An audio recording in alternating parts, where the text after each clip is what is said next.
Well, I don't know about you, but I'm still coming down from that high from All Out, and I'm really full after all the energy and all the great matches and all the great moments that were on the show, so might as well consume some leftovers. I'm John Renton with my review of AEW Dark Elevation, the show that was just fine. It was just fine. It was easy to get through, not necessarily saying it was great, but it was what it was. Let me know your thoughts on this show in the comments, please. Also, thank you guys very much for checking out my All Out review. I really appreciate the comments and, just sharing the videos and stuff like that. It really means a lot because that pay-per-view exceeded my expectations, and I got a lot of thinking about whether that's going to end up being the best pay-per-view of the year, but it's pretty damn close. I'm not saying it was perfect, but the crowd energy was pretty goddamn electric. Dun, dun, dun, dun, dun, dun, dun, dun. Okay, all right, enough song references.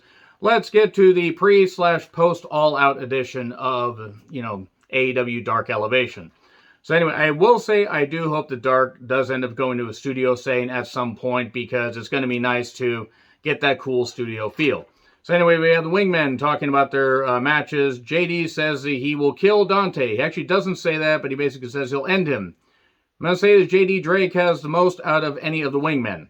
So anyway, Paul White, Tony Schiavone, and Eddie Kingston on commentary. Paul White played peacemaker between Schiavone and Kingston. Kingston's gotten to the point where he's shouting a lot. He decided to shout loud. Okay, I'm sorry. That's a callback to my all-out review. But I like Kingston's commentary, except it's gotten to the point where it's like, all right, ease it back just a little bit. But I appreciate his energy.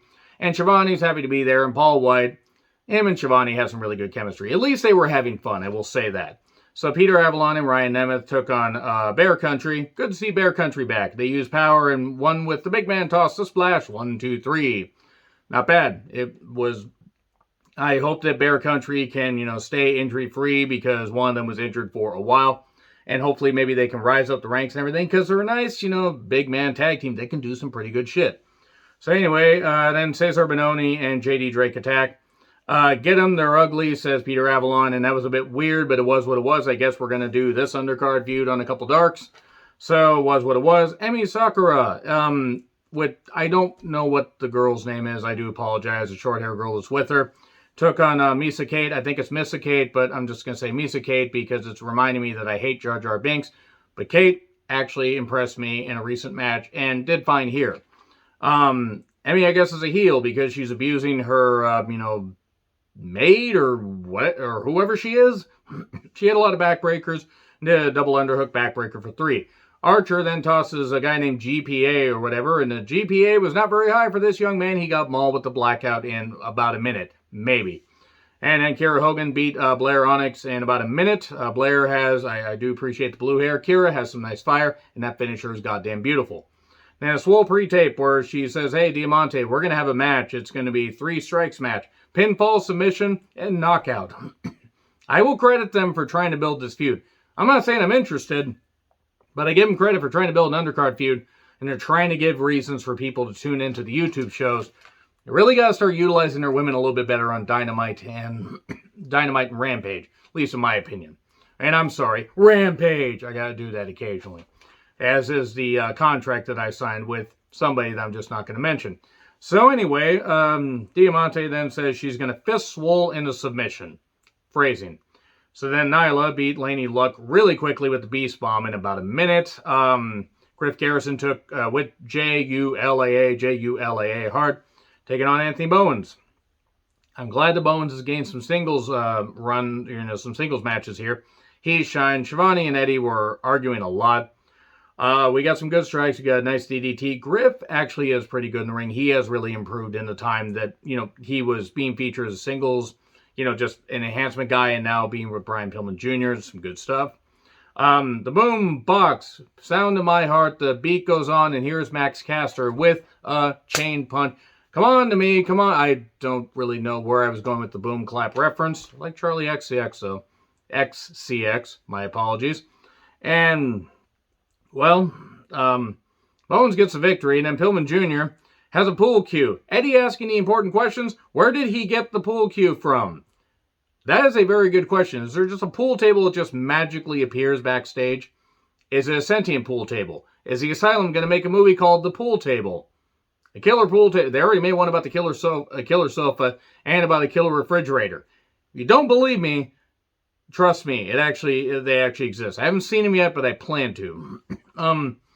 So yeah, Max Caster is back. If Max has learned his lesson and Max actually understands there's being controversial and understanding that kind of shit, seems like the company understands, except for some of the people they employ. But if Caster's learned his lesson, fine. Now, if he hasn't, then he deserves all the ridicule that he got. So it was what it was.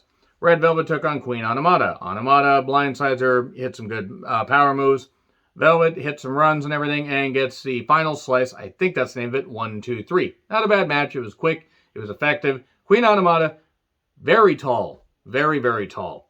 Dark Order pre-tape. Dark Order is fine. And Evil Uno is the de facto leader. And 5 says, hey, why don't you face me and prove that you're the leader? Great. Dark Order Black and White. Dark Order Wolfpack. Ooh, I don't care. Silver and 10 of the Dark Order took on Isaiah Moore and Travis Titan.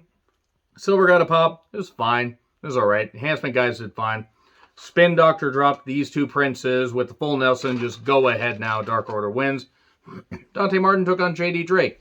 Why is JD Drake dressed like a combination of Big Bubba Rogers and Amish Roadkill? I don't know. Nothing against JD Drake. I've actually been impressed with him since first seeing him on AEW programming.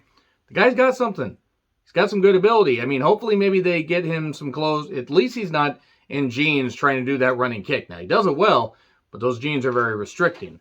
Whoever decided to, use denim in the ring or whatever is not a real genius. I'm proud of these puns. Please laugh. They have a lot of faith in Dante Martin.